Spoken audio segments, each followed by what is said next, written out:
Now then, people, it's Joe, it's all Leeds TV. It's time for another episode of Monday Night Football. Jam-packed show tonight. Jam-packed with guests as well, some top-quality guests we've got with you. They've not arrived yet, but they'll be... I'm only joking. We've got Liam from the Marching On Together podcast and, of course, LUFC Lewis as well. The reason we're late is because they were doing their hair, I think. Apologies for that. How you tea? I was stranded. I did say to Lewis, didn't I? He said, what about my tea? I said, sack your tea off, mate. This is more important. I said, I'll get there as soon as I can. But how are you doing, Lewis? Are you all right? I'm doing fine, mate. I'm doing good after yesterday's result. Obviously, slugged it out a bit, but 3 points is 3 points, mate. I'm good. Exactly. That's all that matters, isn't it, buddy? And Liam, how are you, my friend? Yeah, good, thanks, mate. 2 games in 3 days, so buzzing for that. Yeah, good. I'm really tired, man. Christmas has wiped me out, to be honest. It's don't know what day it is half of the time. Before I come to Oscar, I'll just let us know that this video is sponsored by Football Prizes. Their emblems up there in that corner up there. Their link is in the description as well. So if you want to check them out, please do. This week they do have a Rodrigo Moreno signed and framed Leeds United shirt. It's £4.95 a ticket. There's 99 tickets available. No doubt a lot of them will have gone. That's on until this Friday, the 1st of January at 7:30. So if you fancy winning that, Spain's number 9. And the best player in the Premier League, Rodrigo Moreno, signed and framed Leeds United shirt at just £4.95 a ticket. Oscar, how are you feeling, my man? How is it? How are you doing? Are you all right? Yeah, doing good, mate. I think obviously all Leeds TV, we're at risk of burnout, aren't we? Quite a few games coming in, quite a lot of videos coming in the next couple of days, but we'll get through it. You know, Bielsa, no rotation, no resting. It's we are at risk of burnout, though, guys. We're at risk of burnout, but we'll be all right. We'll be all right. But yeah, mate, just as Liam said, you know, Christmas period when you're winning as well, and you're playing games straight one after another. It's brilliant. I mean, I don't know, like Christmas. To be fair, like last couple of ones have been pretty rubbish for us, haven't they? Really under Bielsa, we've kind of like fallen off a cliff the last 2 Christmases. So nice, good start to it, isn't it, against Burnley, really, and hopefully a good opportunity to make it 2-2 against West Brom. Yeah, you would hope so as well.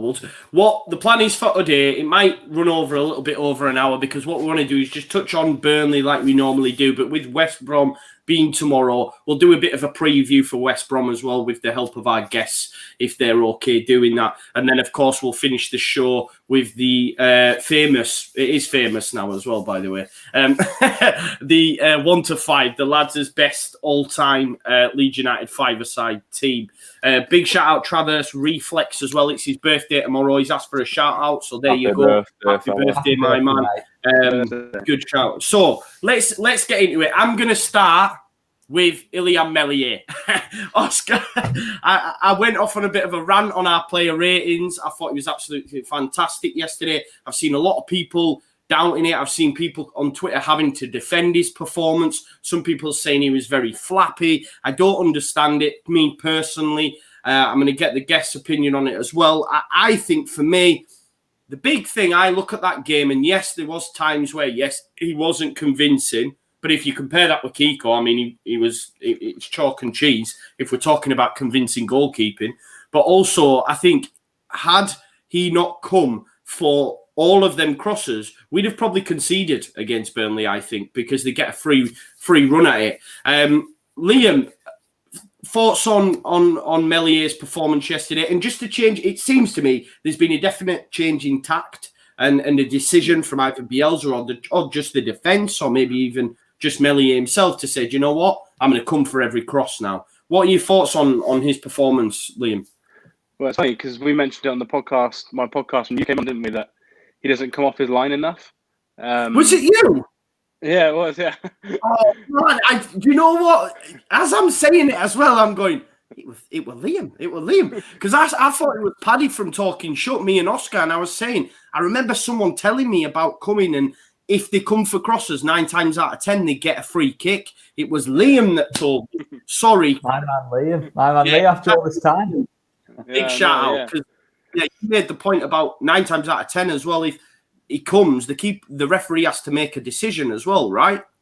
they give fouls more often than not. Like we saw that Ben Mee goal, or not goal, but he gave a foul almost instantly where he wouldn't do that if Meslier is not coming off his line. If that was centre half, he'd probably let it play on.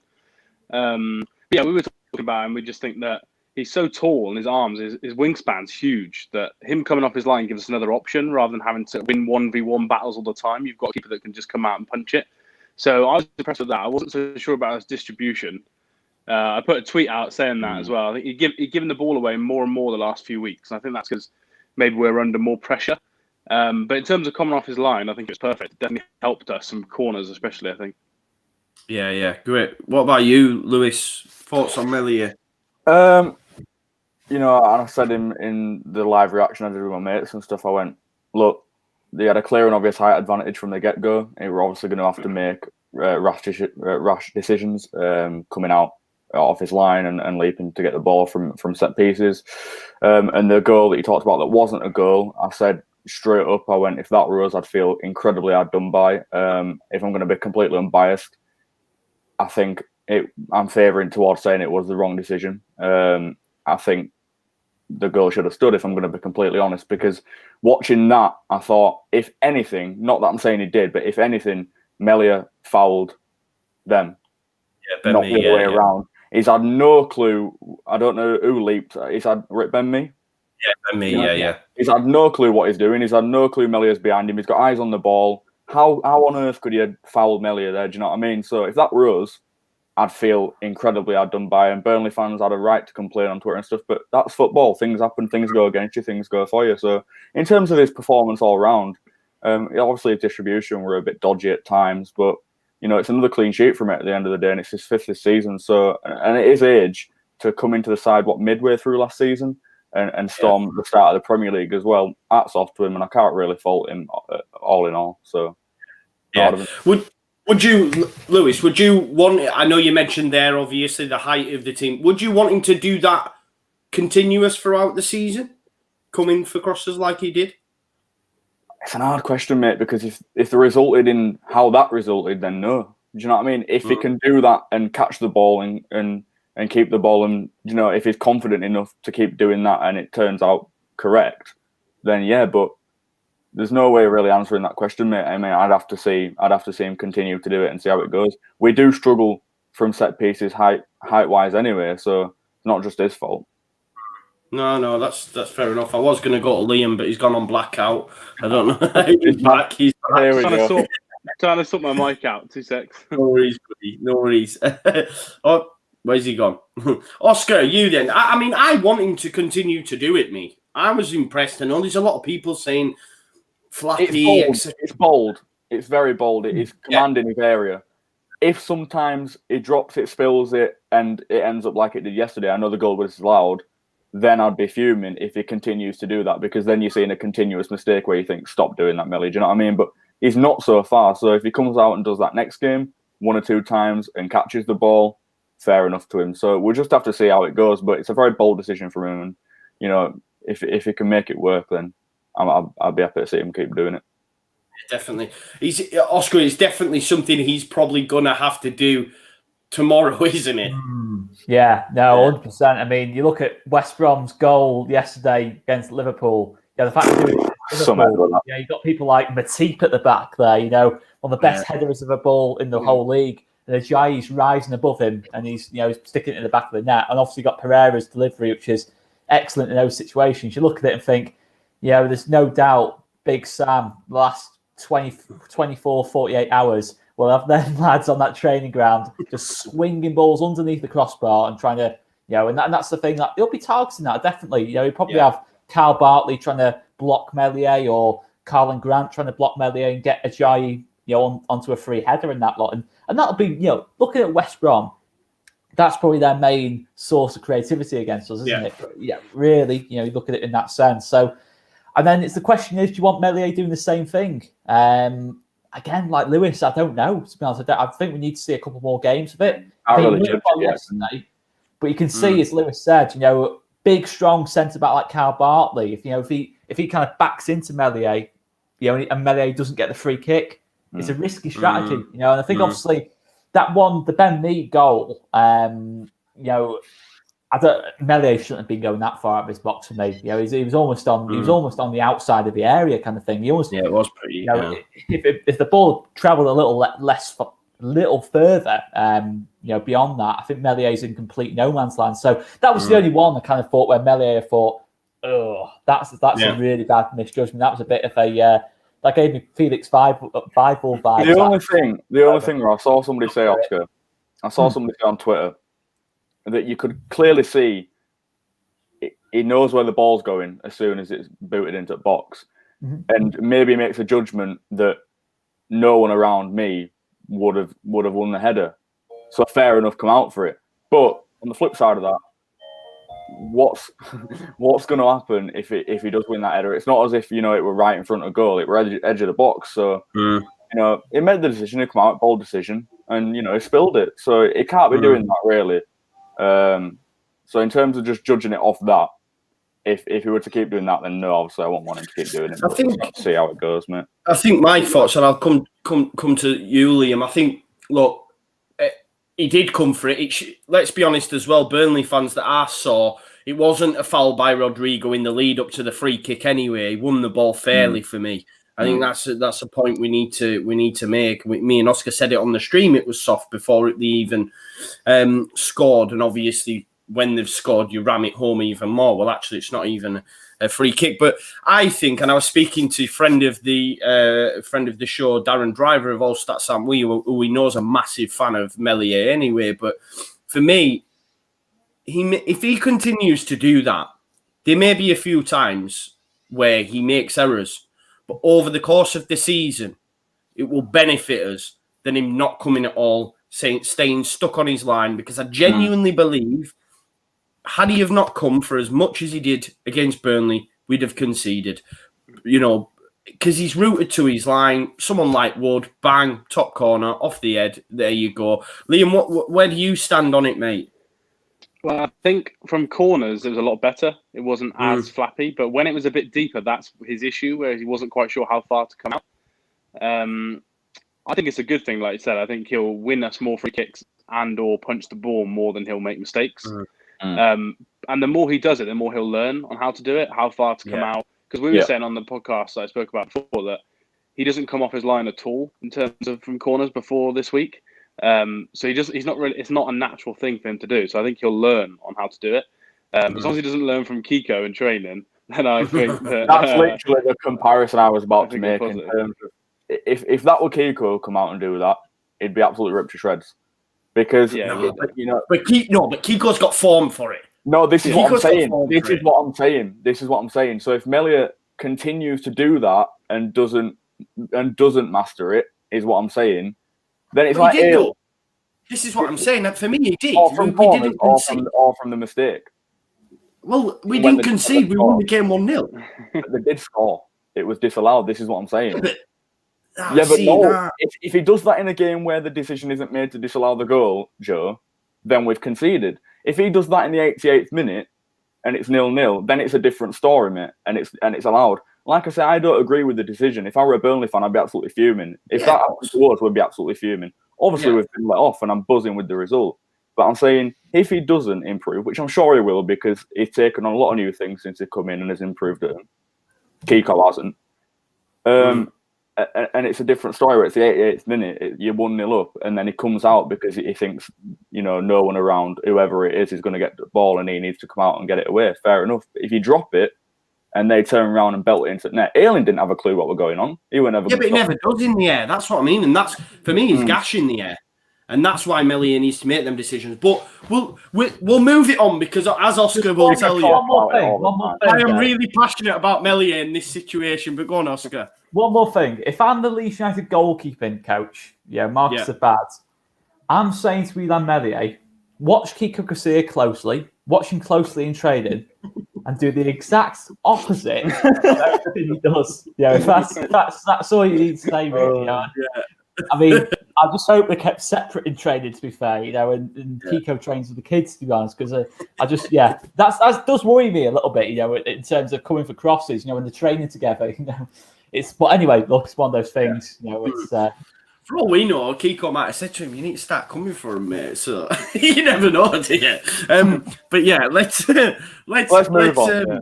Let's move it on, because this is why I like Monday Night Football, though, because it's not just me and Oscar just coming out with the same tribe. We get different people on, different opinions on, and that's why it's good to have these conversations. But we'll move it on. Liam, talk to me about Pascal Struijk. Is there a case if he's because we all know West Brom aren't going to go with 2 up top. It's going to be just 11 men behind the ball, so we're probably going to see 4 at the back, I'd imagine. I don't know if that's right. You guys may tell me different. 6 at the back. No, I meant from a Leeds perspective. Sorry. At the back, from West Brom, Sorry, too much coke. I nearly burped there. Is there a case that if Pascal gets a run of 3 or 4 games, I thought he did really well against Burnley, is there a case that he could keep his place over Liam Cooper? Discuss, Liam. There's a case, you'd have to be very, very good, I think, because Cooper's definitely a leader. But I was a bit surprised. Everyone was worried about Cooper being out of the team in terms of heading, in terms of height. But anyone who's watched the 23s last year, Pascal Struijk is so good in the air. And for me, he's probably our best header of a ball in terms of centre halves. Maybe Robin Koch, but we're not going to see him for a few months. But if he has a performance like he did the weekend, then I think he can. The issue is his positioning is not quite up there as a left centre back yet. He left Ayling on his own quite a lot, quite wide, whereas Cooper wouldn't do that. So for me, I think there's a case for that, but it'll take a good string of performances, which hopefully we get. But it's just that positioning I'm not quite sure on. But with the ball, he's arguably better than Cooper.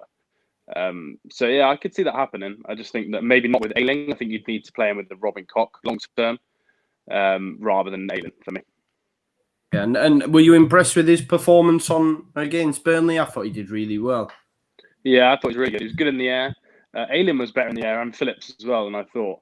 But I just thought building attacks in the first half, Struijk was really good. Second half, we struggled with that as a team, didn't we? But I think first half he was good at that. And he was solid in the air, and he didn't make any mistakes. So it's quite good for his second start, I think, at the centre half in the Premier League. Yeah, great. He's had quite the test, hasn't he? Obviously, Liverpool, and then the Man Mountains that are Burnley. Oscar, do you see a case for that? Because I know a lot of people see him as Cooper's long-term replacement anyway. As we know, listen, I'm a fan of Cooper. He's always got my backing, but there's quite a large contingent, a noisy contingent of the fan base that would rather see Liam probably not in the side, if we're being totally honest. Where do you see? Because I see the now as being a real opportunity for him. I know Cooper's the captain. I'm not sure Bielsa holds that much importance in a captain. I don't know. I might be wrong, guys. Tell me your opinion, but I don't think he sees it as being that really important, the fact that he lets the players choose them and stuff. Oscar, do you think that there's a case for that if Pascal has some great performances? I'm not sure how long Cooper's going to be out, but... Well, apparently, just looking at the team news tomorrow, Cooper's down as not being available tomorrow. They do think it'll be Struijk and Ayling as the centre-backs. And I think the thing I look at with Pascal Struijk, I think he's done really well when he's gone into centre-back. I think yesterday... What I think works in his favour was the fact we played a back 3. You know, he sort of had Ayling, Struijk, either side of Phillips. I thought Phillips' positioning, just watching back the highlights of the game, where he was kind of just marking zonally and just staying where he was in between the two at all times, was pretty critical, really, because it just allowed, Struijk and Ayling picking up Barnes and Woods, made it a lot easier for them. So I think against West Brom, in the back 4, he's got a totally different role. He's got positionally... He's got to make sure he stays close to Ayling. Certainly a lot closer than what they were in the Burnley game, as Liam was saying. And it's all about combinations with centre-backs for me. I don't like 2 centre-backs that are very similar. So I look at Robin Koch and Pascal Struijk and think, for me, I think they're a bit too similar. I think, looking at that Liverpool game, I thought, I know Liverpool are absolutely brilliant. I think anyone's going to struggle in that kind of game. But I think the Wolves game they played together as well. And I looked at it and thought, I'm not sure. I think one of them's got to adapt their game a little bit to make that work. But tomorrow night, I think Ayling and Struijk can work okay. Obviously, Ayling, we know, can cover the wide areas because he's a right back at the end of the day. And I think Ayling's done really well since he's moved in. So I'm not too concerned from open play. I think the thing to remember is, guys, in terms of goals conceded from open play, we've conceded the same amount of goals in open play as Liverpool. Yeah. That's the thing. We've got all this stuff about we play this expansive football, but to be fair, in open play, we've actually been okay. Certainly the last couple of weeks. Yes, the Man United game, but I think we've been all right defensively in open play. So I've got no problem with Ayling and Struijk tomorrow night. I think on corners as well, having Struijk in the team is a big boost. You can probably see him man-marking Bartley or Ajayi, and let's hope he does a good job, and I think he will. Lewis, what are your thoughts? People have touched on it there. I thought Calvin was absolutely immense in the centre of that back three. Yeah. The amount of times he nicked the ball off Wood's head or whoever it was, just a slight touch. He was absolutely unreal in that back three. I think that's the strongest I've seen us play as a back three, me personally. I thought it was a great performance. We were solid defensively. We were absolutely solid defensively. And just to touch upon Ayling there, Oscar, I think he's been absolutely immense since he's come into that role. I thought he was great right back anyway. Obviously, it's his natural position. But I think he's been immense. I even tweeted out, it might be a bit of a stretch, but, he's worthy of an England call-up. I know there's a load of options there at right back and centre-back and stuff, and just in the back line in general, but he's absolutely worked his socks off last season since we've come up, so big shout to Ayling anyway. But in terms of, just to touch up again on what you said about open play, obviously the Man United game we concede. How many from open play were it? 4? Yeah, it's a few. 4 or 5.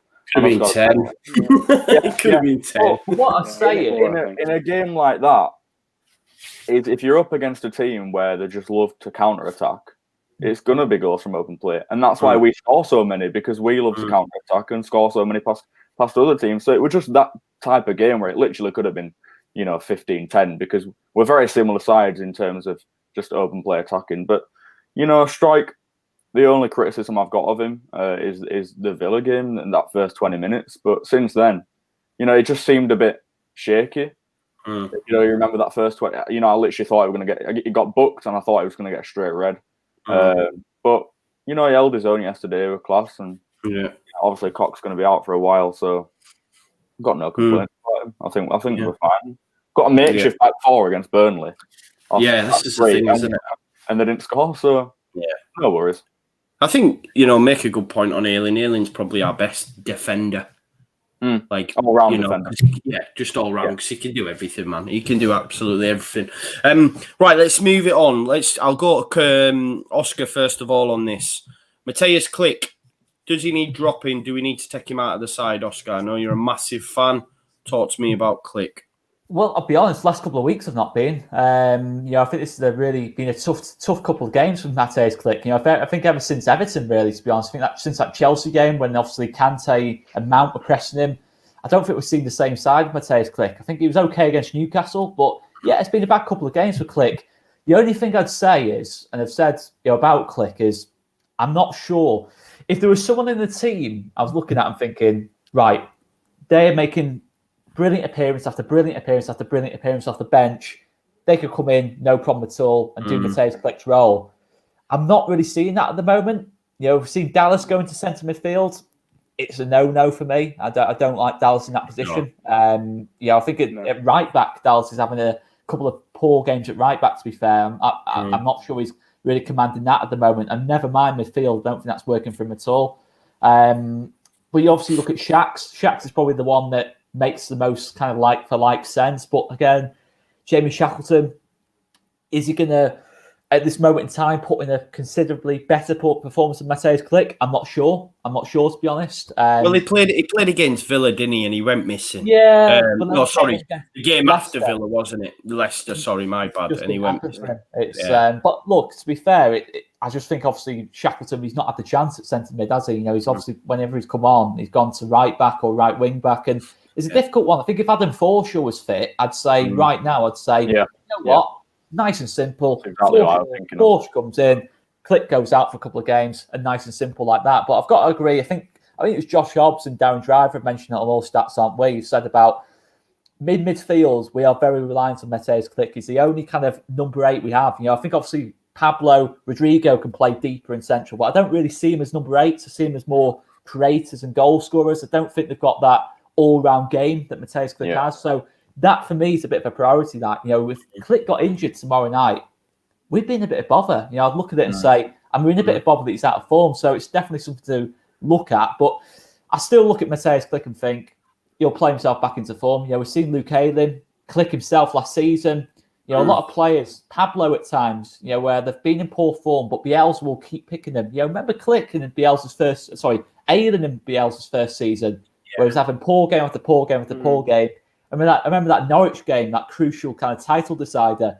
Everyone, pretty much every single Leeds fan in the ground was saying, we were all saying it, but they played themselves. You could even argue play Shacks there, Oscar, to be fair, if needs be. Obviously, if with Klich, I don't even think it's a case of form. I think people have got short memories. I've seen, it's just fickle people going, Klich is shit. He's literally one of the most important parts of our system. We do rely on him, and people seem to forget, and I'm pretty sure, I could be wrong. Has he not started every single game under Bielsa, or 95%? He's up there, isn't he? He's absolutely exhausted, mate. And, you can argue as a professional footballer, should be able to play every game. People don't realise how intense our football is, and it's hard, especially in midfield as well. You've got to run back and forth and back. Do you know what I mean? And hold your man. It's like when McTominay got away from him, I was just watching and thinking he's absolutely knackered. And that right first minute, he needs a rest. He does. But like you say, we haven't got many replacements for him, so it is a bit of a struggle. That's bang on. And people in the chat making good points. If you're going to drop Klich, who do you bring him in? I'm not for 1 second. That's not my opinion. I just read what other people's put, and I think it's worth a talking point. I'm a massive fan of Mateusz Klich. I think he's pivotal to what we do. If there was someone there, who we could definitely kind of say, okay, if Forshaw's fit, that's the thing, isn't it? That's the thing. If Forshaw's fit, yeah. And if we put Jamie Shackleton in midfield tomorrow night, say if we did drop Mateusz Klich or rested him, I love Jamie Shackleton, don't get me wrong, but he's still a kid. Let's not forget, he's still a kid. He's still not played started that many games for Bielsa. I wouldn't be able to tell you whether we'd see the Villa version of Jamie Shackleton or the version of Jamie Shackleton against Leicester, where he looks a little bit, not so much out of his depth, but it just looks a game that he wasn't really suited to. I wouldn't be able to tell you what kind of Shackleton we'd see. So that's the only reason I'd be saying any other circumstances, any other areas of the pitch where we've got loads of options to bring in, I'd say, give him a rest. But I think with Klich, as Lewis said, I'd probably argue, to be fair, Klich's our second most important player after KP for me, in terms of really, we don't look the same team without them, to be honest. Yeah. No, I'm a massive fan. He was the name on the back of the Sun's shirt this year. Birthday is his name. Christmas is his favourite player. Of course, he doesn't have a chance to pick his favourite player at the minute, so I choose it. So last year it was Phillips. This year's kit was Klich. I think he's immense. But Liam, on Klich, obviously Lewis has said there he's knackered. I think the only game he did miss was Derby due to the fact that he was probably still pissed. Right. He was hungover. He didn't play that game because we've seen him with cigars and all sorts. But I think for me, I think what's frustrated me a little bit is when Shackleton's been brought on against Man United and against Burnley, he's put him on at right back and moved Dallas into the centre. Do you think there's a case, especially against Man United when the game's gone? Isn't there a case for saying, look, this game's gone, why don't we try Shackleton in his preferred position as opposed to putting him at right back and then moving Dallas into the centre? Because for me, he's just not good enough in there, is Dallas, Liam, is he?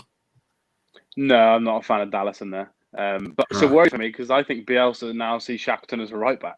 Because why else would he bring him on at right back? I think this is 4 times now, isn't it? Out of his 5 appearances, he brought him on at right back. And then he moves Dallas back into midfield rather than put him at left back. So I think for me, he actually sees Shackleton as a right back, which is kind of what we thought he was when he first joined the first team.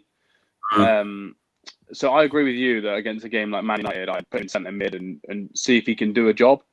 But I don't think Bielsa thinks like that, and I think he sees him as a right back now. And whether someone like a Jenkins or a Struijk is ahead of him, even as a number 8, I wonder if that's the case. Because I just think the substitution just seemed to me like he's a right back for Bielsa. Yeah, it's a good point because, Oscar touched on the Ayling drop-off. And the reason we were all calling was because Jamie Shackleton had played there when Ayling was injured, and he'd done ever so well, and Ayling was so poor. We were all, put Shackleton back in. So, yeah, I do think Bielsa definitely sees him as a right back, which is a bit of a shame because he can do a job in there. But listen, Bielsa's the man. Who are we to question? You know, he's turned KP into an absolute stalwart in DM. So who are we to question? We've got FA Cup game as well, haven't we, in a couple of weeks? So that's the chance that Klich can have a 7-day rest, which he probably hasn't had since probably 2 years.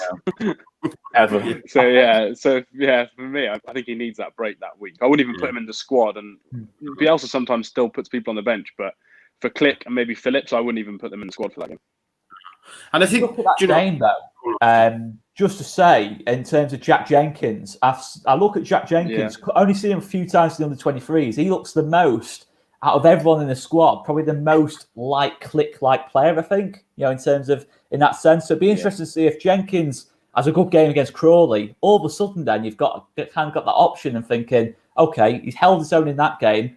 Can we then maybe get him a bit further up the pecking order, close to Klich in the league and that lot? Because it does feel like Shackleton, ever since that Leicester game, when he came off at half time, I can't think of a game where he's played there now ever since. You know, in terms of incentive. I think Jenkins is a lot like a Forshaw as well. The way he progresses the ball, so I think it gives us that other option. Whereas Klich's a bit more attacking, where Jenkins can do a bit more box to box. So I think it gives us another option off the bench at least. Bielsa's obviously a massive fan because there's been a lot of calling from the fan base to see Sam Greenwood, to see Joe Geldart, but Jenkins is the one that's making the bench quite regularly now, here and there, especially with the 9 subs. We've seen him on the bench the weekend. We've seen him previously in games. So he's obviously ahead of them, and they're, getting calls from everyone to get brought up. So obviously there's something there, and I can't wait to see him get some game time in the big league. Just trying to think on Burnley. Oscar, is there anything else we need to touch on the Burnley? I'll tell you what we do. Let's touch on this. Talk to me, Oscar, about the state of the pitch. I've seen a lot of people mentioning it in the comments. It's not great, is it? It's not great for a Premier League team. Well, we had that inside information before Newcastle, if you remember. I'm not going to say from who. I can't tell you who. I think everyone probably knows who it was from. But the Bielsa wasn't happy with the pitch going into that game, to be fair. It stretched. I know it wasn't.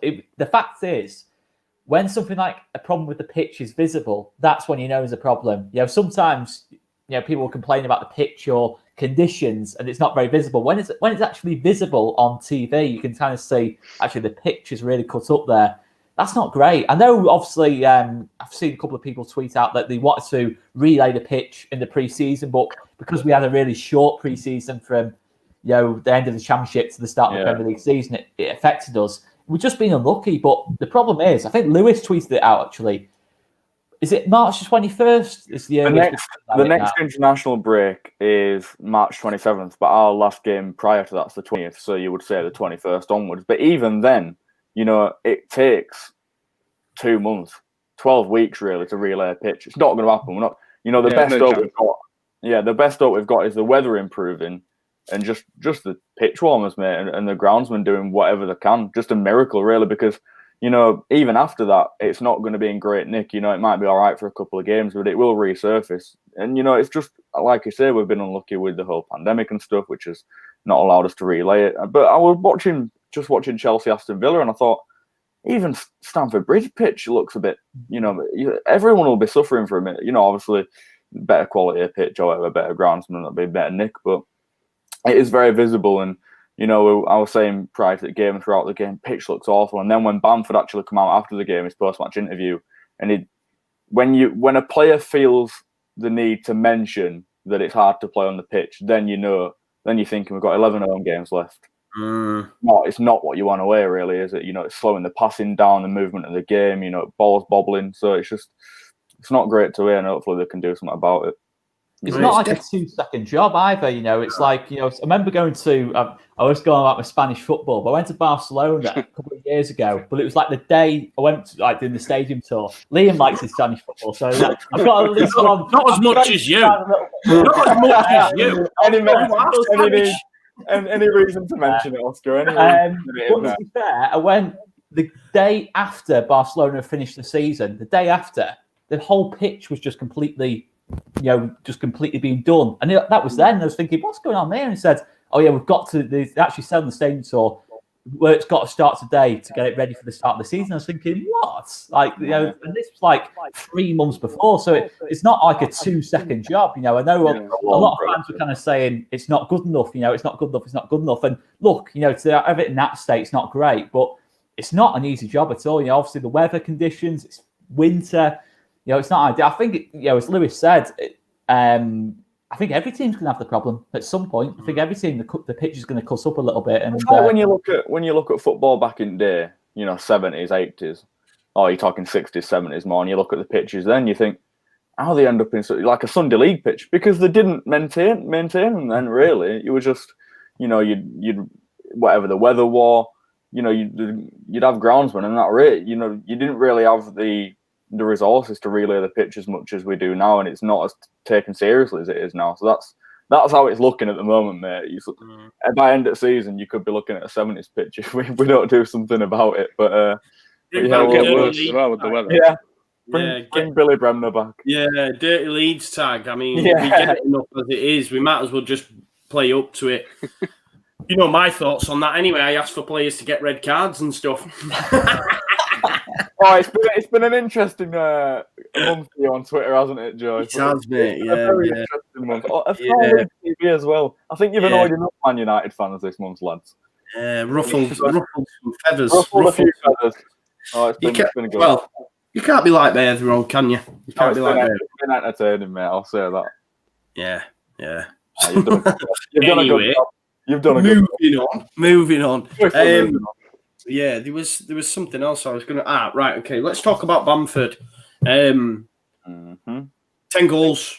Unreal. I think the third quickest player of any newly promoted team to get to that figure, I believe. Up there with the likes of Shearer, etc.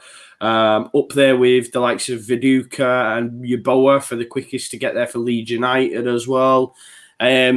Going for the golden boot. I mean, he came out and said so. Fair play to him. Yeah, man. It's amazing, isn't it? Yeah. I've said this, and I've said it to a lot of people. The single explanation for it is, in the Championship, he had such, with especially the end goal for the whole team and the club, he had such an expectation on his shoulders that it'll put so much pressure on him. Maybe that's the excuse. He's always had the ability in him. He's worked very hard. He's come up here, and I think it's almost because everyone doubted him. Every single news outlet, media platform, pundit, fan, all doubted him. And he just thought, you know what? Up here, there's no expectation of me. I'm just going to go for it. Bags 10 goals in 15 games. He's always had the ability in him. The proof's there. In Championship, there are a lot more expectation and pressure. Now he's just got naught to lose. He's come out and gone, I'm off at golden boot. The transformation's unbelievable, staggering. No one could have expected it, not even the people who've backed him, from the start. So it's great to see. I'm so proud of him. I'm so happy for him. Over the moon for him. He should have 11 goals as well. If it wasn't for that linesman. Yeah, 11. We're counting that. I'm counting that. It's 11 and 15. Yeah. There we go. Yeah. Go on, Oscar. Do you want to give us the backstory on this? I've seen the article, but I no longer pay for Athletic, so I didn't get the joy of reading it. But am I right in saying... Yeah, exactly. You know why, though? Shall I tell you for why? Because I was paying $9.99. $9.99 and then listening to a podcast saying you can get it for £1 a week, and I'm thinking, why the hell am I still paying $9.99? I thought they should have told me. So I went out of principle. I said, nah, that's it. I'm cancelling it forever now. You're done. Yeah, but you get a membership just to know Phil Hay, mate. Yeah. I wrote in the car with Phil Hay, once. Angry email job. But he was supposed to come on here, and he sort of pied me. So me and him, our friendship is dead. Oh. No, he's a good man. But if the Athletic do want to sponsor All These TV, I don't think they will. And if Phil Hay wants to come on the channel, we'd love to have you on, mate. That's just to clarify that. Did you read the article? Liam, you've got it, right? Did you read the article about the Haaland stuff? Yeah, about Haaland videos. Yeah, it was a good one. It was talking a lot about his runs in behind and how Bamford needs to make more explosive runs because he's quicker than what you think. And you can kind of see that at the weekend. The first half, he made 2 or 3 runs in behind centre half. So he got the penalty. So yeah, it was a good article, but it was just more talking about how he runs in behind and trying to get Bamford to kind of turn defenders more often, which is something I think that he's quite good at. And Haaland's obviously great at. Bielsa sent him these videos, yeah? Yeah, Bielsa sent them to him on WhatsApp as well the night before a game, and he said, "Oh yeah, watch these clips." He's like, "Oh, cheers." That's brilliant, though, isn't it? Because I know, was it that story Mendy tells of Bielsa sitting him in a room and putting these videos on, and then and he just had him sat there, and then the one time I think Mendy said, like, "Okay, what do you want me to learn?" And he turned to him and said, "Right, now you are ready to listen. I will show you." You know what I mean? He just kept showing him these videos. So, yeah, it's just amazing. But I bet Bamford was to go, "You're having a fucking laugh, aren't you?" Well, he's probably sent him a video with like 20 shots. They're all goals, and he's like, "Oh, great! And I've got to live up to this." Golden boy and all that, absolutely on fire. I suppose why not?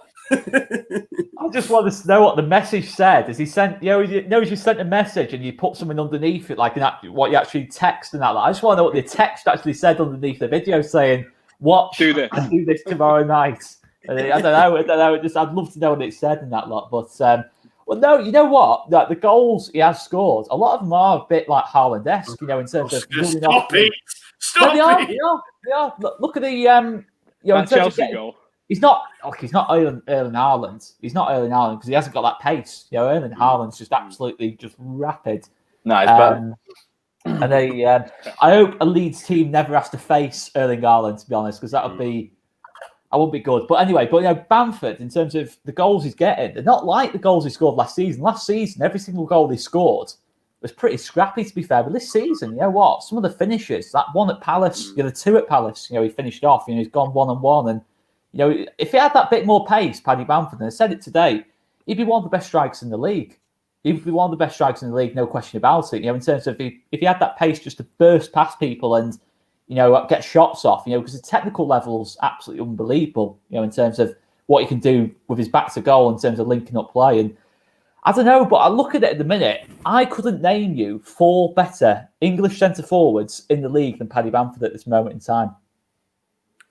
The only one I'd argue is maybe... Kane and Vardy. Are you talking established players or around the level, like a Calvert-Lewin? Because you can't compare Bamford to Vardy and Kane. Vardy, Kane, Calvert-Lewin, Abraham. He's better than Abraham. He's debatably better than Calvert-Lewin. He's better. Would you say he's top 5 though? Would I say he's top 5 English centre forwards in the Premier League? Kane, Vardy, Calvert-Lewin, Bamford, Abraham. If you're going to out of them 5, unless I've forgotten anyone, probably have. Probably I've forgotten. He's top 4 as well. For ones that can actually play for England, because obviously Vardy's retired, isn't he, as well? So, if you're going to judge it purely off this season, he's the 6th highest goal scorer in the league. So, don't know who's top at the moment. I think I read something that might be completely wrong, that he's got more goals. Is it? Yeah, Salah's on 13, isn't he? Callum Wilson. Come on. Callum Wilson. We're not having that. No, that didn't even deserve to be brought up. No, Danny Ings, fair enough. Right, yeah, okay, yeah. So that's what I mean. We're forgetting. Better goals. I'd take Bamford. I don't think he's a better player than Bamford. I don't think he's a better. Bamford's got the better. It's an argument. Guys, yes, I'm gonna make you put a number now. Remember that, right? He scored 10 goals. How many games have we got left? 22. Lewis, how many goals does Paddy Bamford end up this season with? I don't know if we've got 22 or 23 left, but splitting hairs. 18 to 20 for me. I need a number. 21. There we go. I'll go over. 18 to 20. Oh, 21. 21. 21. Liam? 22 if he stays on penalties. I've got a bet on him top scorer as well, so I'm going to do what were the odds? How old are you to assume we're going to get many more penalties, Liam? Yeah. Just out of interest, I can't remember the odds on that. It was near 100 to 1, I think. I think it was 75 to 1 I got. Wow. And it's each way as well, so it pays out top 5. So hopefully it'll win me some money. Nice. Oscar? On the basis he might get an injury or suspension at some point. Negative. 22 I'm going to go for. I'm not going to give you mine. Come on. 11. 30, you'll say. 11. He's going to do a Pookie. He's going to do a Timu Pookie. Yeah. Listen, I know. Get the golden boot. Let's see. 20. I'll go 20. Another 10. 20. It's about that. I'm happy with that. I'm setting my standards low so that he eclipses that, because he's had such a turnaround. He's absolutely fantastic, and I love the guy. And a couple of seasons ago, after Derby, I didn't want him playing for my football club again. So just shows you how fickle football fans are. That's the nature of the beast, isn't it? And it just shows the turnaround you can do as long as you put the graft in. Right, cool. That's Burnley. That's all chalked off. We've done 45 minutes. How are you for time, Lewis and Liam? Are you all right? I'm good. Liam, yeah, I'm fine. You might hear my dog go mental in the background, but that's fine. It's all right. That's cool. Right, let's touch on West Bromwich Albion. Obviously, yesterday, was it yesterday or the day before? I can't remember. They played Liverpool. Yesterday, yeah. Numbers shocking, all this sort of stuff. Didn't watch the end of the game. Went a bit early and found out they drew. I was like, oh no, man. All I thought to myself, Joe, was that is all you need to know about how tomorrow's game will go. We could dominate them all game. They could have 20 passes between them in one half, and they can still get a result out of it, because it's Big Sam and he shit houses a lot of you. So there you go. It can happen to anyone, and he probably will keep them up. He'll shit house them and shit house everyone and keep them up. But I think we'll beat them. But that's a bold statement against a team that can nick something out of note. So we shall see. Time will tell. How do you see it playing out, Liam? Well, I think we're talking off air, weren't we? They had 82% possession, Liverpool. So I can see us on a 65+% possession at least. It's just one of those games where if you take your chances early, we'll comfortably win. But if it gets to the 60th, 70th minute and it's 0-0, they could get a corner and Big Sam again, like Luke's saying. They could nick a goal from Ajayi and it's 1-0 to them. But for me, we'll dominate the game and I think we'll win. And if we score first, I can see us going on to win by a few, to be honest. Yeah, that's the thing, isn't it? And people forget about this. Like, against Burnley, we could have had 2 or 3 in that first half. And if we have 2 or 3 in that first half, it's a totally different game and Leeds are sitting pretty. Just got to take our chances. Oscar, do you think we'll find it hard to break them down? Do you think we'll create as much as we normally do? Or could it be a West Ham style performance? West Ham set up really well for me, David Moyes, and we struggled to move them around and we didn't really create an awful lot. If you compare that with, say, Newcastle, where we did move them around. So I'm just a little bit concerned. I do think we can win the game, but I just think with the amount of bodies they're going to have behind the ball, we might struggle to create. And if we're resorting to putting balls in the box, which we can do at times if we're struggling, especially if you've got Alioski and Harrison just sometimes putting some shockers in there. How do you see us creating a lot, Oscar? And if we do, how? I mean, look at... First of all, Burnley and West Brom. I'd say West Brom are not as good as Burnley. I'd say, first of all. In terms of personnel, I don't think they're as good as Burnley defensively. I think obviously Kyle Bartley, if he starts, I don't think, even if he's playing in a low block and an organised team, I still think there's some defenders in that West Brom team that have got mistakes in them. I think Bartley, O'Shea, I think it's definitely got a mistake in them in that lot. And I think, look, they're solid, aren't they, West Brom? You know what a Sam Allardyce team's going to be. They're going to play to the percentages. He's big on his stats. He's big on all these different bits and pieces, and that's how he manages the game, really. Look, the thing I say about West Ham was, I think West Ham, they did sit in a bit, but they did always have outlets to hit us on the counter. I don't think West Brom. I think the interesting thing will be is if they start Pereira. I noticed against Liverpool, Pereira was on the bench. If Pereira starts against us, I think he's one of those players. Playing him, though. I've heard this. Does he play or not? Will Sam I don't know where he fits in with them. No, not with Sam Allardyce. He'd have to play on the right and like inverted right winger. That's the only way, because you'll never play him in centre mid ever. No. For me. Just do a Frank Lampard and stick everyone in. Yeah, hope for the best. Yeah. It's, do you know, Pereira's someone that I'd be saying if he ain't getting game time, let's take him off West Brom, because I think he's an unbelievable talent, to be honest. No, he is 100%. Yeah, he is. Karlan Grant's pace could be an issue as well. Yeah. So who do we see then, Liam, as their main danger men? Well, Pereira's their best player, but it doesn't suit the way that Big Sam plays. Whereas Karlan Grant, he's the perfect centre forward to play for Big Sam, because he'll run the channels all day long. And modern day football with VAR, he's the perfect sort of player to drive into a penalty box and get a penalty. He did that time after time for Huddersfield.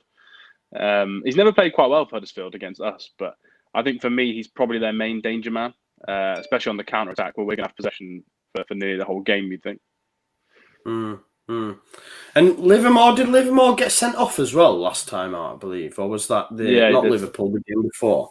But I guess, the main issues are literally going to be from set pieces, aren't they? Ajay, I've seen a few people in the comments say Kyle Bartley's injured. I don't know who that means will line up at centre-back. But there aren't I mean, someone's mentioned Sam Johnston there as well. Been in great form this season for West Brom in goal. So we have to be clinical. That's the main thing. I think I'm not really sure how it's going to go. Like you say, we're going to dominate a lot of the ball. We just have to make sure that we take our chances when they come, because like Liam said earlier, the longer this game goes on, you know, the more chance that they're going to shit house it, aren't they, Lewis? The way I see it going, I don't know how many of you will remember it. You should remember it. I think it was 5-0 or 5-1 Stoke last season. It got to about, I think, just before half-time or just into the second half. Can't quite remember. And obviously, a lot were riding on the game, so I was nervous anyway. But it's going to be one of those games where I think they're just going to defend and defend and defend and let it get as late in the day as they can. They tried doing the same with Liverpool. Didn't work, but they kept the game plan and then went up and got the equaliser. So it was to say, if we do get that first goal, that they still can't shit out it. We do need to take one or two chances and get an early 2 goals, because, you know, if it goes like a Stoke and what I've got in my head, where it's chance missed, chance missed, chance missed, and the further it gets on, I'm thinking, can't see a scoring, and I hate that feeling when I can't see a goal coming from anywhere. It's so compact, blocking every passing lane, marking every player. There's no option. They've got 8 men back. It's so annoying when it's that situation. And you know that when it's like that, they'll take one chance, one set piece, anything, and they'll just shit housing it. And I hate games like that. So I hope it doesn't go like that. I hope we do just grab, you know, 1 or 2 goals in the first half an hour and just see it out. But I really can't see how it's going to go, Joe. I can't. Really. I know, I'm like you. Yeah. And that's the way I hope it don't go. Yeah, someone's mentioned Conor Gallagher as well. I don't know. Obviously, I didn't get a chance to mention I didn't get a chance to watch the Liverpool game, as I touched on earlier. Did Conor Gallagher play, Oscar? I know he's a decent player. We've seen that at Swansea. He's someone I'd have liked at Leeds, if I'm being honest. He's a very good player for me, Conor Gallagher. He was basically playing. I mean, where was Conor Gallagher kind of playing against Liverpool? He was basically playing as like a second left back against Liverpool. Honestly, it was that beat, but. The thing I would say is, I know Allardyce, look, he's rightly got this reputation for sitting back, but tomorrow night, I think if you're looking at it from a West Brom point of view, I think you're looking at a game against Leeds United. You know, at the moment, we're struggling to control games like the way we were at the start of the season. You know, I think certainly that second half against Burnley, you look at it and think, okay, if we go and press, if we go and play a slightly higher line, you know, we can cause this Leeds team problems. You know, you've got Gallagher, Dean Garner, Grant, all pretty good players off the ball. You know, and get up and down the pitch in that sense. But I don't know. That's the hard thing to tell. You know, his first 2 games for Allardyce has been Villa and Liverpool. And Villa, again, I think they conceded early doors. We're never really in it. But Liverpool, I don't know. Will he go the same kind of way against us? I'm not sure. I think West Brom, they need wins. You know, it's no good just drawing against Liverpool. They need to win games. They'll probably look at a game against us. As much as I think we're a better team than them, they'll probably look at it and think that's an opportunity to win. You know, obviously on set pieces as well. You know, he's probably looking at it in that sense. But for me, control's the big thing for me. I think if we're having 70, 75% of the ball, like we did in the first half against Burnley. I just want to see us really dictate the game, get Klich on the ball, moving the ball around, everyone playing the passes 5-10 yards, no stupid giving the ball away in their own half like we did against Burnley. Because to be honest, Dean Garner, I think he's not started the season very well, but it's going to be a tough battle that for Stuart Dallas tomorrow. I think it's going to be a tough little, interesting little battle. Assuming it's Dallas at right back, and the other thing is as well left back. I think obviously Alioski in the back four. You kind of know my feelings on Alioski in the back four. I don't think it's where he suits him, and probably against Matt Phillips tomorrow. Obviously Matt Phillips. I think he made him captain, didn't he? Yeah, he did. He did actually. Yeah, he's or actually maybe even Callum Robinson, because Robinson might even play there. I mean, the players look. You have to say Robinson and Phillips are probably championship players, to be fair. Yeah. But the players who can do a job. And against Alioski, who I don't think's a Premier League starter for me either, that might be a bit of a tough battle. So you can see a couple of ways where they can hurt us, but it just depends for me how ambitious West Brom are. If they do try and press us a bit like Burnley did second half, then they might cause us a few problems. But ultimately, I think we'll create chances against them still. I still think Rafinha, so good at finding pockets of space. Rodrigo making deep runs into the box. Bamford at the minute in terms of the form he's in. Harrison, to be fair, I know he's had his critics for his last couple of performances, but he created 2 really good chances yesterday in that first half. I know he's been a bit wasteful, but I think we'll be okay in terms of creating chances, but maybe not quite as free flowing as the last couple of games. It might be a little bit more difficult, and obviously Sam Johnston is another barrier, isn't he? In terms of that game against Man City, that Bilic got sacked in. He was incredible in that game. Incredible, some of the saves he made. So, it's a battle of probably the two of the most informed keepers in the league, really, between Johnson and Meslier. But it'll be 1-0 either way for me. That's what I'm going to say. It'll be a 1-0 either way. They'll either win it with a set piece, or we'll dominate the game and not nick it, but we'll just about see it through like Burnley. It won't be nice. It won't be a nice game. Sam Allardyce doesn't like I've seen someone in comments say that it could literally be a game that ends 0-0. And I've said I can't see how it's going to go, but I can see that. As frustrating as it is to say that, because like you say, you want us to dictate the game and pass the ball around and get players in behind and click on the ball and stuff like that. If we play like that, which we most likely will, because that's just our system and it's Bielsa's philosophy, it's not going to change that. They'll expect us to play like that. They'll be so compact, set up so annoyingly, getting everyone back, that it's going to be so hard to find any space. Liverpool, it's either played against them, it's either set up against Liverpool. Now, Mane's goal, the ball to him was so inch perfect that it was undefendable. So they took that goal really well, and they've got the quality to do that. Whether we'll be able to find that ball to Bamford, Ayling's ball to Bamford against Burnley were unbelievable. Praise to him again, inch perfect ball. We've got the quality to do it as well. But it's just a case of whether you're going to get that space. It's a 50-50. That's how they'll set up, in my opinion. And it's just, if we can get that ball through, if we can create a chance and take a chance, then it's a goal. But if it goes the way it gets at 60th, 70th minute, and we just haven't been able to create anything or take anything, it's going to be so frustrating. I think to be honest, and I know we won't, because it won't change the way we play.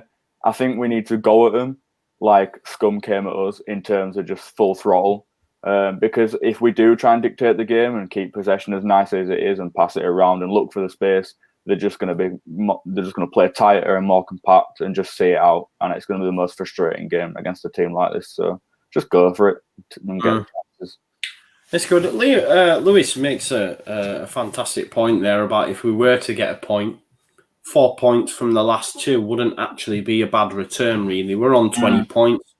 We've only got to get, I don't know, 5-6 more wins, and we're sitting pretty for me. And we've reached a good total.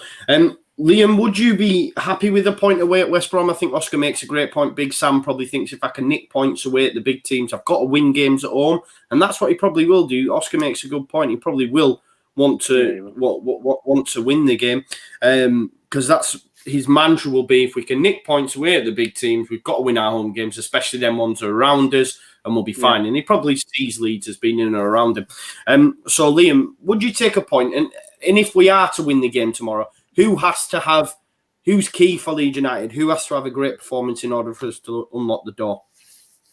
So sitting here now, I wouldn't take a point without seeing the game. Obviously, it's different if you're 60 minutes in, you're missing chances, set pieces, we're looking dodgy. At that point, you might be like, right, a point away from home, 4 points before you have to go play like a Spurs, then that's a good run of form. But now, I don't think we should be aiming for a point. It should be a win.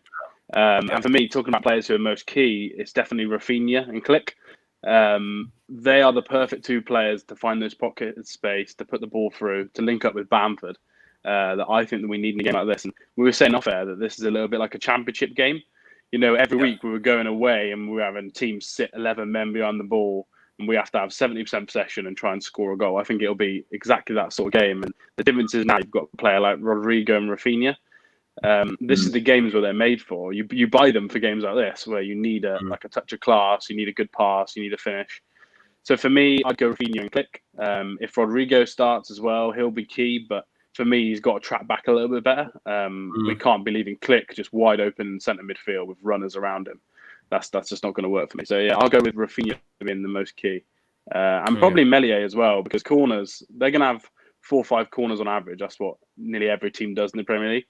And if you let Ajayi get a free header, you're probably going to concede. So for me, I think Meslier will be key, coming off his line or not coming off his line whenever he needs to. Coming off his line, kneeing him in the back, winning a free kick our way. I'm completely with Liam, Joe. I would not take a draw 100%. No. You've got, you've no disrespect to him, and I know, people might say this is big-headed because we've just come up and stuff. You've got to be beating your Fulhams, your West Broms, your Brightons, your Arsenals. But you've got to be beating teams like that, mate. The shite. You've got to be taking points against teams like that. So we want to be talking about challenging for top 10 within 1 or 2 seasons, or top 8 or whatever. You've got to mate, it's still not out of the realms of possibility this season. This season, no, it's not. But you've got to be picking points up against teams like that. Just go at them. Just go at them and take a chance. Especially when we're going to get a spanking on Saturday against Tottenham. So you say that, but knowing us, we'll lose tomorrow and then spank Tottenham. It's just no. I'm expecting Man United levels. Mate, I'm already building myself up in my head for that against Spurs. The thing with that was, again, we will have expected Scum to come out and just sit back and counter, but they didn't. They just come at us and rocked us. So if we do that to West Brom tomorrow, they'll be expecting us to dictate the game and keep possession. And, as Oscar says, is how we usually play. But, if we just go at them when they're not expecting it, then who knows? Take 5 goals again, like a Newcastle. Yeah, that's why you spend all the money we have, compared to the average team that comes up. You spend that money to be better than these teams rather than just to fight it out with them. That's why I think those key players, Rodrigo and Rafinha, are going to be huge for this one. Definitely. Oscar, if it's not going our way, bearing in mind the opposition we're up against, it's surely got to be Pablo time tomorrow, you'd imagine.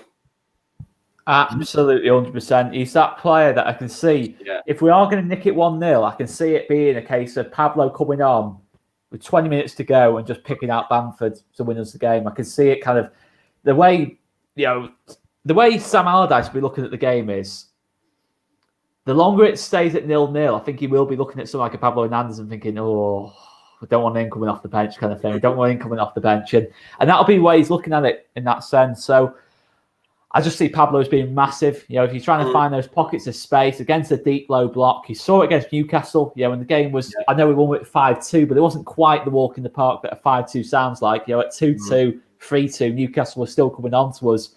Pablo just found that space, ping, a couple of balls around the corner, and we finished the game off. And maybe even against West Brom, if we play that we did against Newcastle, full throttle, and we're 1-0 up, and West Brom are having to push out against us. There's no one you want coming on that pitch more than Pablo Hernandez for me, other than maybe Rafinha. But, you look at it from that sense. Obviously Pablo's massive. I'd like to see, I keep banging the drum, but I wouldn't mind seeing Leeds Davis come on when we're chasing the game. I think especially in a game like tomorrow night, when they're going to be sat back. I think Leeds Davis. I knew you were going to say Leeds Davis then. Well, man. Every time, Liam. It's either Leeds Davis or Spanish football. I have to deal with this every day. It's Barcelona, though, not just Spanish football. It's always Barcelona. Oscar is Catalonian. Oscar can't wait till Leeds Davis signs for Villarreal. It's just this match made in heaven. Mate, it's a dream. Mate. A season-long loan move in a half-season-long loan move to a Spanish club in January. Jono's dream. It's a Jono's dream. I'll be emigrating, mate. But I look at it and I just think Leeds Davis or Shacks, just maybe change something on the fullbacks, because I did think, if I'm being honest, Dallas and Alioski were not great yesterday going forward. I didn't think they offered enough in that final third. Against West Brom, where you wanted to try to break them down, I kind of want to see more from the fullbacks tomorrow night. I want to see them putting balls into the box, run them ahead of the wingers, and just that's the thing. Darren Driver says it. He's spot on. When you're playing against the West Brom at Burnley, you want to move them around, vary things up as much as you can, mix it up, not just trying one thing, not just passing the ball to Rafinha, hoping he makes something happen, or Harrison, and hoping he puts the ball in the box. I don't want to see us running out of ideas because we've got enough players there for me to beat West Brom. Not comfortably, but to beat West Brom. I think we have got the better set of players. I couldn't name you more than 2 or 3 players from that West Brom team that I'd taken our team, to be honest. I think Ajayi, Conor Gallagher on his day, maybe, and Pereira. That's probably the only 3 I can think of off the top of my head. So that kind of sums up. Grady D and Garner. On current form? I don't know. On current form. I think last season's Grady D and Garner, no question about it. Him under Bielsa are absolutely unbelievable. But yeah, no, it's not many games, though, where I go into and I think, a bit like Burnley, where we've actually got the better quality on paper, going into this game for me. And that's why I'd say going into and hopefully winning the game is key, really. And the other thing I'd like to see as well is it's a controversial one, but chasing the game. If West Brom are sitting back, I wouldn't mind seeing Pablo come on, Rodrigo go to centre forwards, because I think Rodrigo at the minute, fantastic footballer, but I don't think we're getting the best out of him last couple of games. I think he's not lost so much in central midfield, but I think he's definitely better as a striker. He can do a job for us where he's playing, but I think 20 minutes up top, a little bit more pace than Bamford, a little bit of a different threat to Bamford, is an option. And it's something we've not seen much. I think obviously Tyler Roberts has been the player who's kind of brought on if he has took Bamford off. But for me, I'd love to see Rodrigo go to centre forward just for 20 minutes in a game like that. I think it could work if we're facing the game and just mixing things up a little bit, And obviously Ian Pervader, another option off the bench. I think we've got enough there to really hurt West Brom. If they are just going to try and sit in, we've got enough different options in attack to make it difficult for Allardyce. And for me, he's got to open up again. I will say it. There's no way Allardyce, in a game like that, with games they've still got to play, can afford just to draw this game. Because, you've seen Brighton, you'd imagine, I think they're 17th at the minute, if I'm right in saying, I might be wrong on that. You'd imagine they'll start to pick up points at some point, the way they're playing in general. Fulham have started to improve a little bit as well, to be fair. I think, to be fair to him, since they made those signings on the last day of the transfer window, Parker's kind of getting a couple of results. Burnley have massively improved. There's no way Sam Allardyce can look at that game and think 0-0's a good result. So for me, he's got to open up with 20 minutes to go. And that's when I think we hurt them. And win the game 1 or 2-0 possibly. Good. So that's your score prediction. What we're saying, give us your score prediction, Oscar. Is it 1-2-0? 1.5-0. I don't know. I'll go 1. I'll go 1-0. 1-0, Liam? 2-0. 2-0. And Lewis? 2-0. I'm gonna go 1-0. Nice. 1-0 for us, yeah. I'll take 3-1. 3-1 Leeds. I'll have a bit of that. But I think that's enough of West Brom. I think we've done that there. There isn't really much you can pick the bones out of other than the fact that you're going to put 11 men behind the ball and try get stuff from set piece. If they come out uncharacteristic and just go at us, that'll suit us down to the ground. And you can argue that that's exactly what Scum did, but West Brom don't have the quality that Scum have got. Do you know what I mean? They're not going to hurt us on that counter-attack, even if they try it. So let them come at us from word go if they're desperate for the result, and we'll punish them. We love them, but they're not going to play like that realistically, are they? They're just going to sit back, and it's going to be a frustrating, sloggy win if we get it.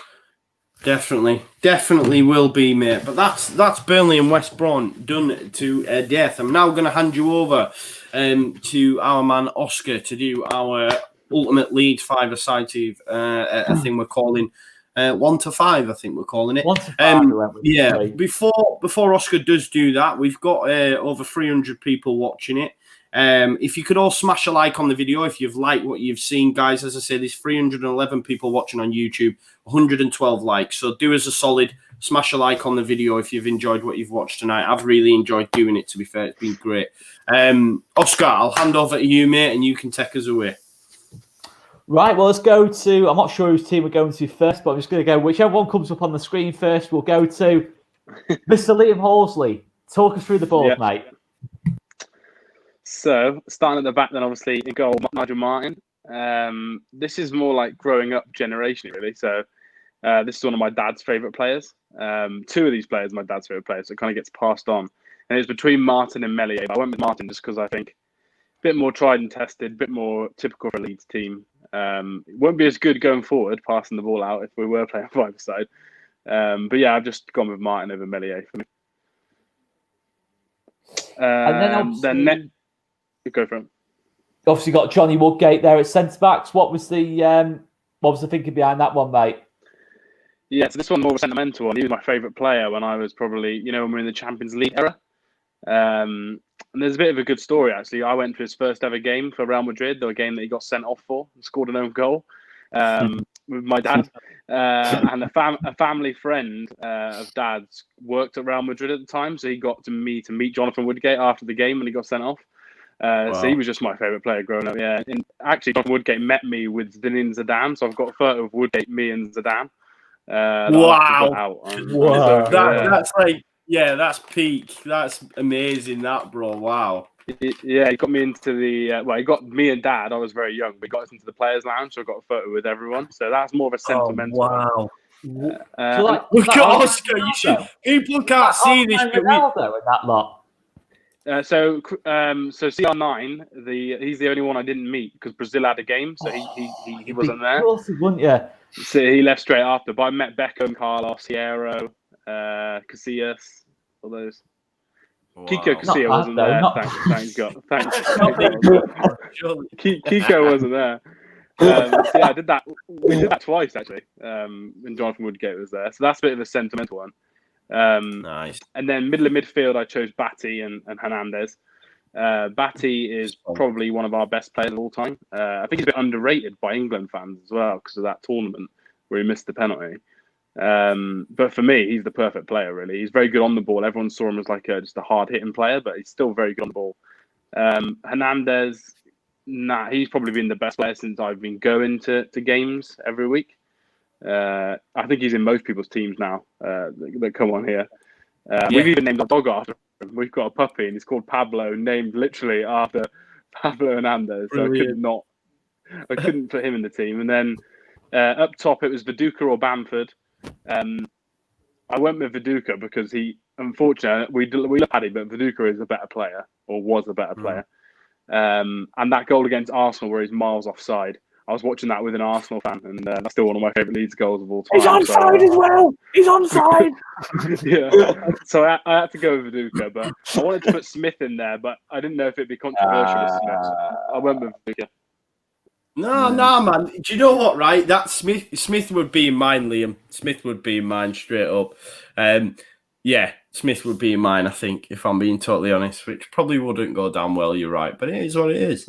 But as we've had a lot of guests on, but as for backstories behind each pick, I don't think it gets much better than that. But Liam, to be honest, I see someone put in the comments, Oscar, he's beating you hands down with your Spanish crack. Oscar can never come back on about going to Barcelona. When Liam's just blew it out of the water, that was unbelievable.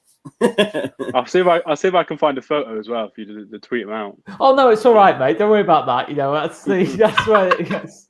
We can Photoshop you in, Oscar, if you want. Not on the Real Madrid one. You're all right there, mate. Oh. Brilliant. No, that's great. Broken. To get a photo of Zinedine Zidane, mate, that's like, it's just the way he casually just said Zidane now, says, Zidane's in the photo as well. Yeah. It's like, yeah, all right, fair enough. But yeah, my mum was much more impressed with.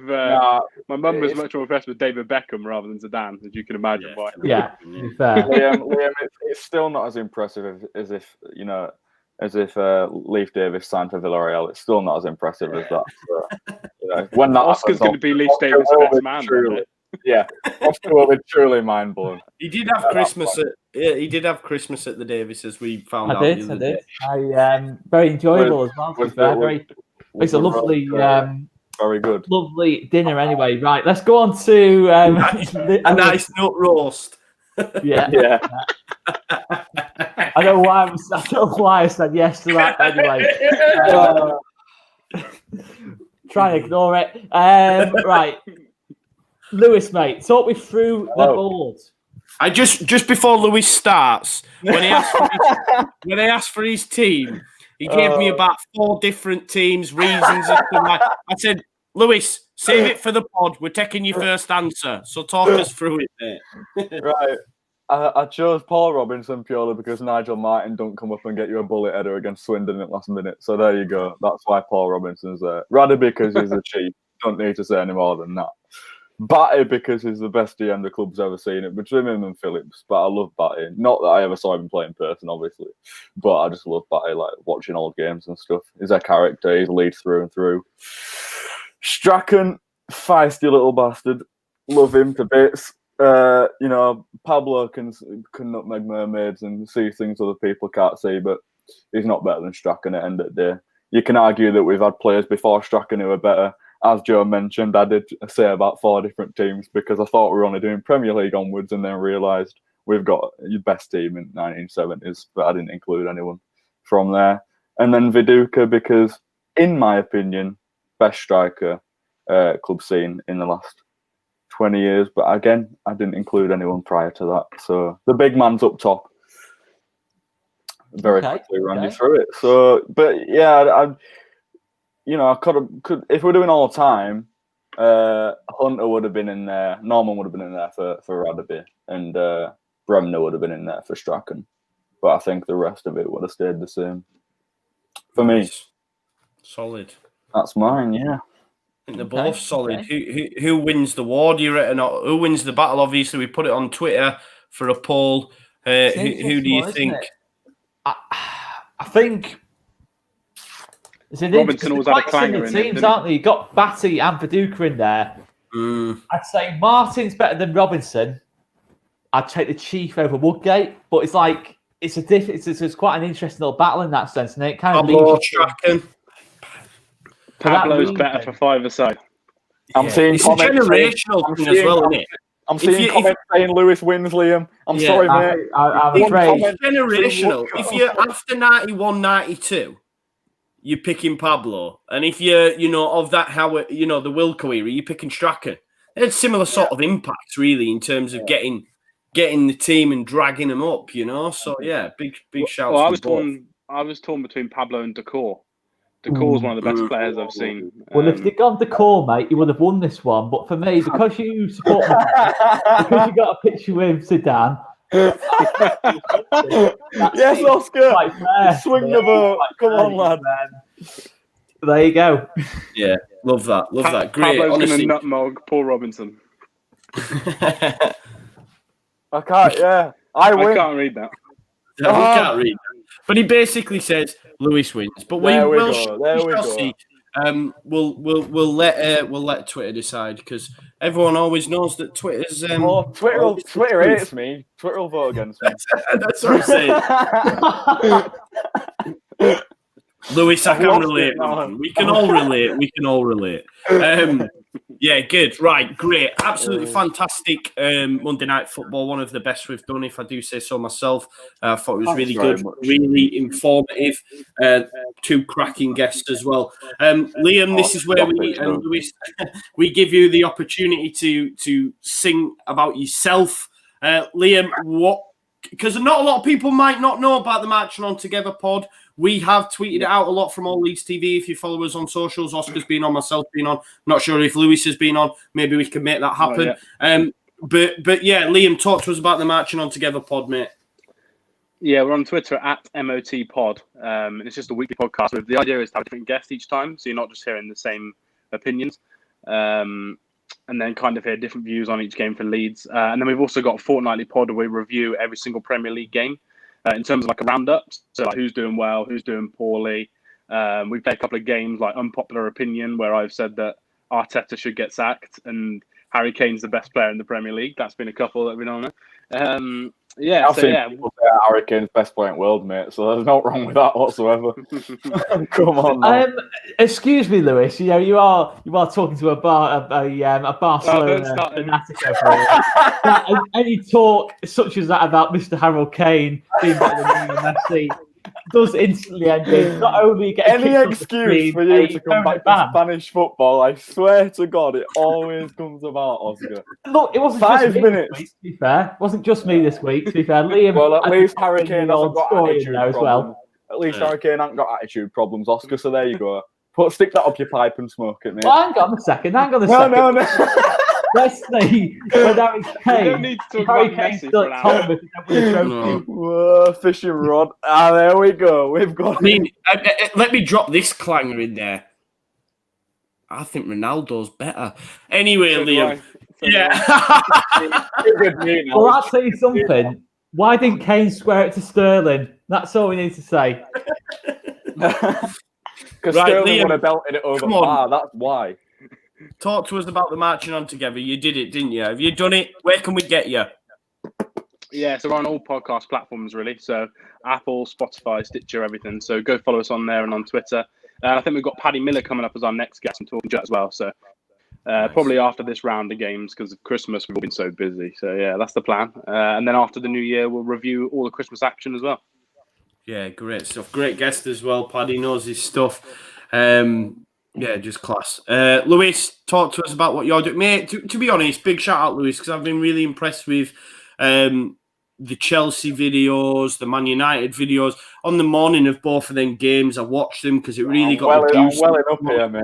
It really got the juices flowing. The Man United video is so good. I love that one. Yeah, brilliant. Big shout out, honestly, mate. All I'll say to Lewis is thank you for not taking the bits out of our watch along on the video thing.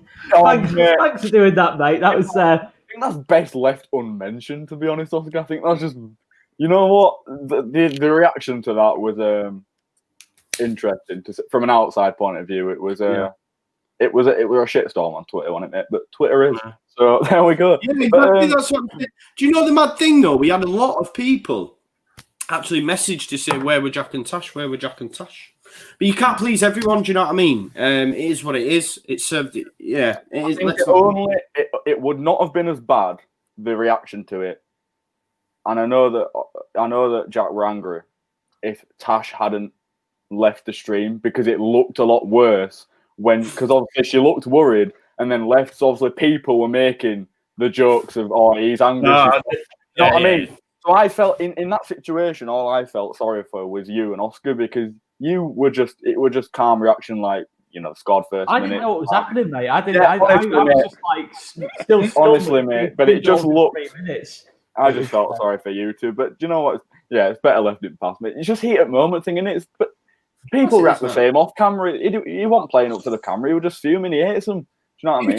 You were telling me if people were in Old Trafford, there weren't being people doing that. Exactly.